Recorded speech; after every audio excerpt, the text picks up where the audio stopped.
Good morning, Lee Brower here, and welcome to this week's edition of Meaningful Monday. I am grateful to be here, and I am glad to be here. You know, last week Lori and I had the opportunity to go to Vail, Colorado, and attend what is called the First Descents Charitable Ball. Now, First Descents is an organization that Nick, our son, first made us aware of after a year of living with cancer. He had the opportunity to go to this camp for young adults, in which they challenge them with outdoor activities that heal. There's a group of about 15 that are together for a week, and they go out and challenge rivers by kayaking, challenge rocks and mountains by mountain climbing, and challenge the ocean by surfing. And out of that comes this amazing experiencing of heal. Well, we'll talk about that another time. What happened at the ball is very impressive. First of all, they raised a lot of money.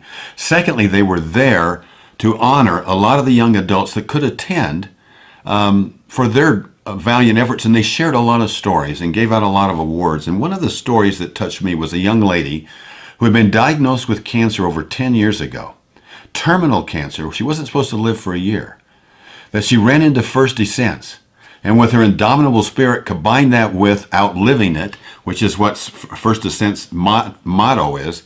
It's all about outliving it. She was able to engage in a way that she did not have to dwell on her cancer and to dwell on the problems that there and why she was different. She was able to dwell on what is her future and how can she excel and really become alive again, outliving it, if you will. And what a great story. I was touched so much by that. And she made this comment: nobody is guaranteed tomorrow. That's why we have today. Not even you. Not even me. So what am I doing with my todays so that I can have a brighter tomorrow? And that's my question. And I started thinking about it. And what is the sense of arrival? How does that come into play? Or the sense of lack of gratitude? You know, I have a saying that says the enemy of thriving is arriving. You hit that plateau, I've arrived. Well, that's your biggest enemy because you stop growing. So let's look real quickly at thrivers versus arrivers.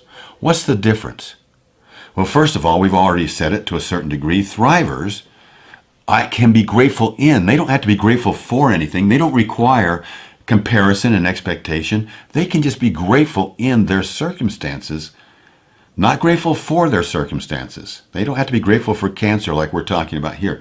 Or you don't have to be grateful for your experiences that are tough that you're going through, but you can be grateful in that moment.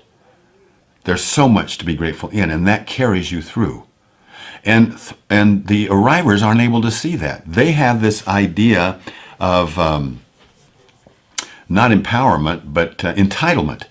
And so they feel entitled, and they're constantly looking, and if they don't get what they're entitled to, or things don't happen the way they want to happen to, they're caught in comparison and expectation. And so they misunderstand the power of gratitude. Arrivers are fear-based. Thrivers are faith-based. And that makes a huge difference. And Jamie Schreier, one of our Empowered Wealth architects, says to his clients, he says, would you rather be tugboats or would you rather be a lighthouse? Tugboats are down in the water and they're pushing and pulling all the time. Lighthouses sit up on a hill and they attract by the way that they live. And that's another difference between arrivers and thrivers.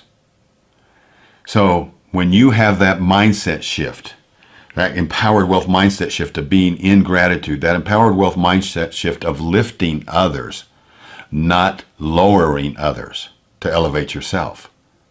When you have that empowered wealth mindset of being able to be, always make your future greater than your past, to have a vision that's out there and not be caught up in your past. That's the difference between a thriver and a arriver. So just remember this. Nobody is guaranteed tomorrow. That's why we have today. And life is not about doing something. Life is about becoming something. Have a meaningful week. I look forward to talking to you next week. Bye-bye.